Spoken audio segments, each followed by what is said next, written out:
त्याच्या लागूनच लगेचच काही कालावधीत त्या ठिकाणी ओबीसी समाजाच्या तर्फे वंजारी समाजाच्या तर्फे एक मेळावा घेण्यात आला आणि त्या मेळाव्यामध्ये त्या गावच्या काही महिला आणि तिथले समाजातले काही कार्यकर्ते यांनी देखील प्रचंड आगपाखड केली. मला वाटतं तुम्ही ते पाहिलं असेल मेळावा. मी पाहिलं.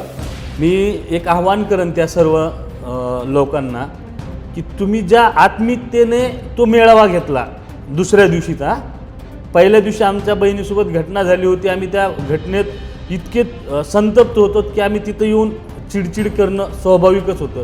परंतु तुम्ही जो दुसऱ्या दिवशी मेळावा घेतला, एकतर तुमचं सर्वांचं पहिलं कर्तव्य आधी कर्तव्य असं होतं की तुम्ही मनोज दादाला किंवा तिथं आलेल्या मराठा समाजाला किंवा तिथं आलेल्या सर्वसामाजिक समाजाला संवाद साधण्यासाठी तुम्ही तिथं यायला पाहिजे होतं.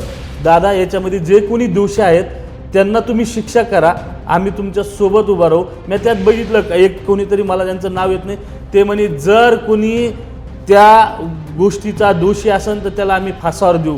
हे तुम्ही दुसऱ्या दिवशी मेळाव्यात म्हणण्यापेक्षा तुम्ही तिथे येऊन म्हणायचं ना. आणि मी तुम्हाला सांगतो, मी त्या ताईसोबत 10 मिनिट त्या दिवसभरात आमचा संवाद झाला असेल. मी एक आवर्जून सांगन, त्या माझ्या बहिणींनी यांनी जर संवाद साधला असताना की बाबा जातीवाद करण्यापेक्षा त्या ताईची माफी मागून तो संवाद साधला असताना कदाचित महाराष्ट्रात आज चित्र वेगळं असतं. मी हे तुम्हाला ठाम सांगेन.